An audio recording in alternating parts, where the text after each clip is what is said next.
let's talk about this episode. It is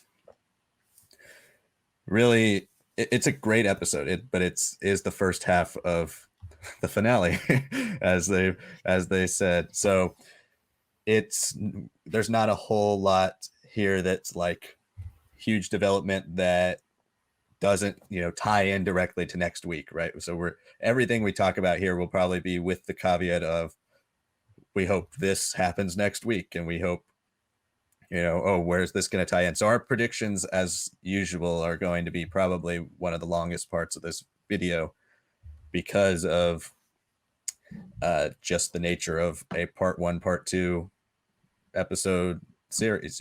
Because this is the first real arc we've had in the show, and if you can really tie in last week's episode 14, to this as like kind of a 3-episode arc, although Lucasfilm just says it's a 2-episode finale. But regardless, I really, really like this episode. Obviously, I mean, when the Bad Batch has been really good, it's been really good to great, I think. So, and it's arguably the best season one of any of the Lucasfilm animations that we've seen so far. It's a good blend of Rebels connectivity with the Clone Wars style action and the Clone Wars characters. So when it works, it really works, and this worked really well. I thought it's another thing, like a speculation for this show have either been quicker than we've anticipated with some plot points, or just kind of they go in directions that I won't say you don't expect, but you're kind of like you're not ready for them to rescue Hunter in the first episode after he gets lost, just like I wasn't ready for them to rescue Omega immediately. But I genuinely loved all the Hunter Crosshair stuff. We talked about it last week, and we were dead on with the fact that this was half of this episode is Crosshair and Hunter kind of having philosophical conversations about where they see themselves and where they see each other and why they have such differing opinions. And I really loved all that stuff. You've got the more Star Warsy side of the episode with Omega and the Batch trying to save them, and Omega knows everything about Kamino. She knows where the secret platform is that Nala Se uses to travel in and out of Kamino, and it has a tube that goes under the water and leads directly to her lab. And there was a couple of interesting pieces of information from that Omega, I mean, we know she's an unaltered clone, so we know she is exactly 10 years old or however old she is. She's that age. But she says she mentions that she was there when the Bad Batch were born, and when the entire 99 Clone Force 99 types of genetically altered clones were created. And she was, she's been around. She knows. She doesn't just know this stuff because she likes to explore and do all this stuff. She lived on Kamino for way longer than these clones all have, and she's older than them and knows all the secrets, the ins and out of this place, and this is her home. And when we see it destroyed at the end of the episode, there is a great shot of her face, and she's kind of like taking it all in, like, wow, everything that I knew, even though I didn't want to ever come back to this place, my home is being destroyed. And it was a strong moment. And so we got that, and we also got the big reveal that Crosshair's inhibitor chip was removed. So there's a lot of inhibitor chip confusion still, and I guess it's something that I've slowly been getting used to, because it's never going away. We're never going to get clear answers on what is going on with the inhibitor chips, how they work. It doesn't, to me, it doesn't make much sense why the Empire would let Crosshair remove his chip, because that's kind of the whole reason they want to get rid of the clones in the first place, is the chips aren't working to the way they said they would, or lasting as long as we thought or the Empire thought they would. So did Crosshair do that on his own? I don't know. That opens up a whole can of worms that we'll never get answers to. And we don't necessarily need answers, but that's directly where my mind usually goes with, like, okay, wait, how does this make sense? But it does make the whole Crosshair versus the Bad Batch dynamic a lot more interesting.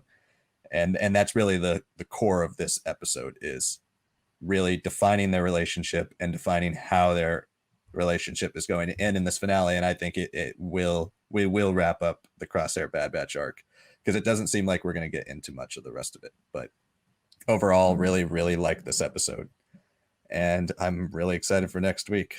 What are your thoughts on this episode so far? I mean, we see this tube system right here in our B-roll. I think that was from the start. I think that the fact that Kamino gets this nice little expansion and um, just what it is, the cities that we visited, like, yeah, we've gotten in the show so far old abandoned facilities. We've seen how, um, to some degree, they've evolved as a species and with their technology. So it was nice to see that, like, the community that we know has more secrets. It's not just the people are secretive; it's the city itself. You're right. At Tipoca City is also filled with many things that are not on the records and all that. So, I mean, this would have been a very useful thing to have during the Battle of Kamino. So, I guess some things you just can't share.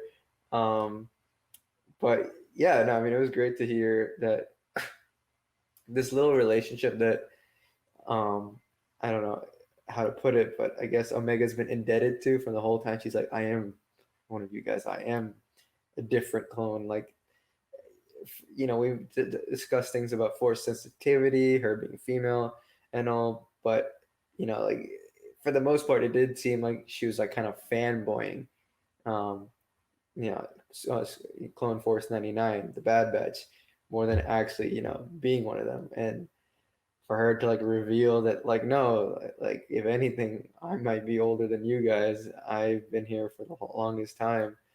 I had to endure everything that Nalase put me through in her private research laboratory, and the things that, I don't know, she felt very somber in this episode when she was dealing with it. So yeah, I mean, that it was nice that, we've been playing Omega as this like kind of dumb child, and it's nice that the Bad Batch aren't dumber than her. They've been telling her not to do this, not to do that more recently, and she's listening. So I think some trust has been growing there, but also an understanding of like, you know operations hierarchy.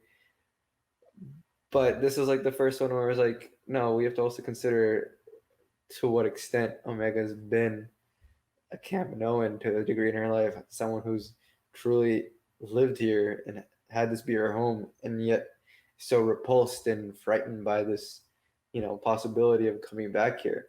Um, and yet, because Hunter is captured, she goes through with it anyways, and she gets them an easier access point at the risk of showing, some hidden secrets that she doesn't really want to bury.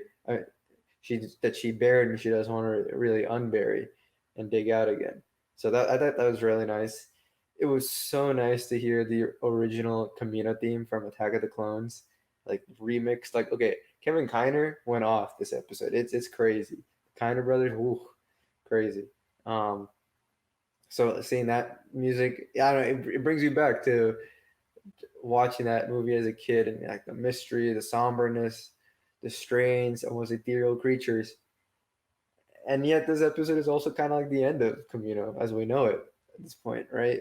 The Kamino, Tipoca City that we've, seen for since 2002, now almost 19 years later, is destroyed, and that's crazy. And terrain animation, I just have to give a little shout out to, because the way the waves splashed up, the way Omega became like wet and drenched because she wasn't wearing armor like the clones, like, ooh, they're really going off. This feels, animation wise, they've been really good throughout the season, but obviously that first episode was a different bar just because of how long it was and how much effort they put. But now it feels like this finale is also to the same thing. I'm also curious why they call this finale part one, because this is very much a build off of the last episode. If anything, I'd consider this part two.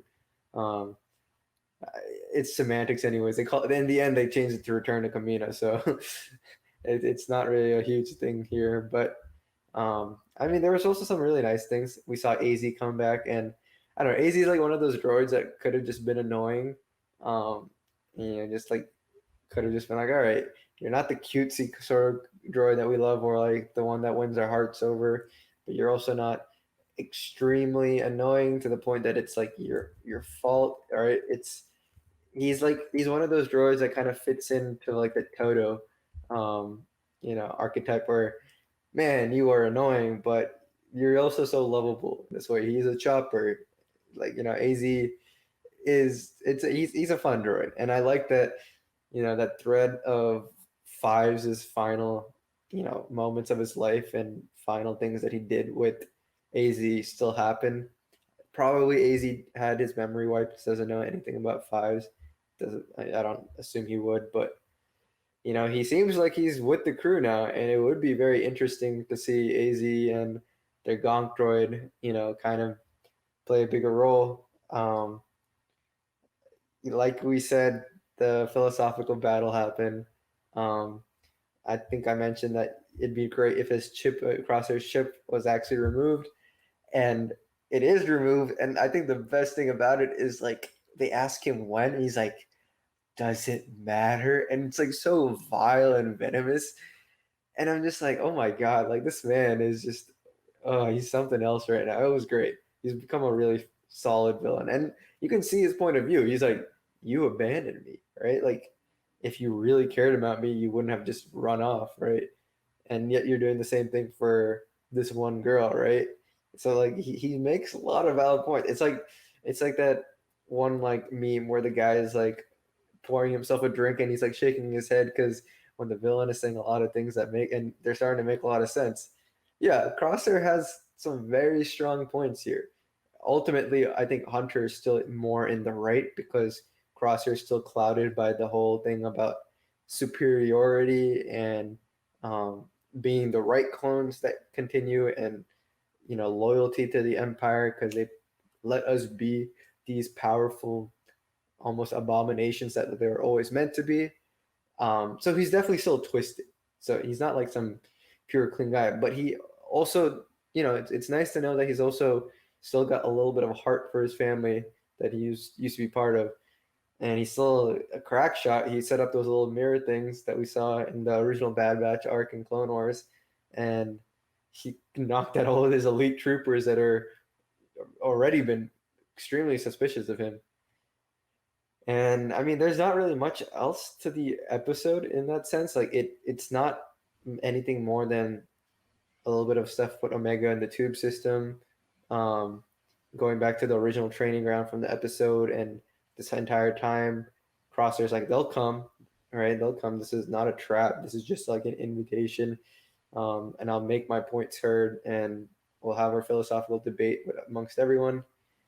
Um, it's nice again that Hunter stunned Crosshair, and to some degree he's going to be with the Bad Batch, right? I think Rampart's um, use of Crosshair is kind of done. I mean, he got the order from Tarkin, "You may fire when ready," and yeah, I mean that montage sequence was great. It was great to watch. It's very sad to watch too, because that's even if Kamino is not the most cleanest city in terms of politics, in terms of effect on the galaxy. We've had this clone perspective for so long, and we've built up throughout the years since 2008 that these clones truly do love Kamino and they want to defend it, even if it's not truly the most hospitable place to them.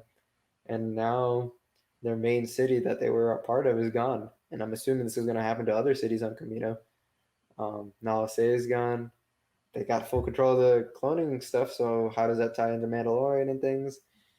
Yeah, but the thing is, it also feels like this, as a whole, this episode is great. Not too heavy on action as much as it is on talking things through. I think the one thing that really struck me out is that it could have just worked as a finale right there, right? But there's a whole another part coming out, the actual finale episode. So I don't know if that means Crosshair is gonna stick with this group with the Bad Batch. I don't know. They said they're gonna contact Rex, so I don't know what role he's gonna play. Maybe there's an Ahsoka sighting. Maybe there isn't. I don't know how Gregor's gonna factor in. We have no ideas if Hauser is a one and done character still. He could potentially pop up. Yeah, I mean, great episode, but it feels almost like a nice finishing bow on top, and I'm very curious what's going to be really different in this next episode. Yeah, I think that's a good point. Is it just like they wrapped up quite a few things in this, whether it's Crosshair rejoining the batch, and I mean I don't think he'll be. I really wanted Crosshair to kind of be awake when Kamino came crashing down, because you want to see the destruction that the Empire causes and how that affects him, because he's only going to be able to see the aftermath, right? When they wake up in the next episode at the bottom of the ocean, he's going to be seeing it from that perspective. I mean, he'll still have those regrets about, or wonderings why the Empire left him, because he's so convinced that no, there is a place in the Empire for clones, but you just have to prove yourself useful enough. Well, he's proven himself pretty useful, and they still ditched him. So I think we'll probably move on to speculation here pretty quick.